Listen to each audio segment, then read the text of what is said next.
Allora, si tratta di un'iniziativa studiata da noi di lasciare delle cassettine come questa all'interno dei bar, dei barbieri, dei centri di ritrovo dei trevigiani, dove possono tranquillamente, bevendo un caffè o mentre il barbiere taglia i capelli, compilare una scheda che è come questa, una scheda in cui i cittadini possono indicarci quali sono le problematiche della loro via, del loro quartiere o di Treviso e quindi cosa propongono per migliorare. Abbiamo lasciato una cinquantina di queste cassettine per la città, i trevigiani stanno rispondendo molto bene, ci stanno dando delle indicazioni concrete, da problemi di viabilità oppure di gestione, non so, di strutture sportive, piuttosto alla mancanza di una farmacia o di un casoin, quindi cose anche molto semplici e quotidiane ma che sicuramente possono migliorare il benessere dei cittadini nei vari quartieri di Treviso.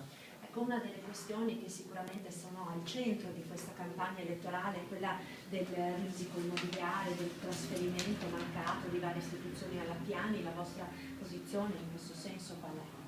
La nostra posizione è quella di rivitalizzare il centro di Treviso. Sicuramente c'è un problema contingente con lo spostamento di queste istituzioni verso la Piani, ma soprattutto si deve rivitalizzare non solo il centro storico ma anche i quartieri, ridargli un ruolo ben preciso, e quindi noi vogliamo far giocare Treviso un nuovo ruolo sul piano del turismo internazionale e dell'imprenditoria digitale, e quindi rivitalizzare questi spazi, ridare un ruolo a questi immobili che oggi non trovano quindi un ruolo proprio economico.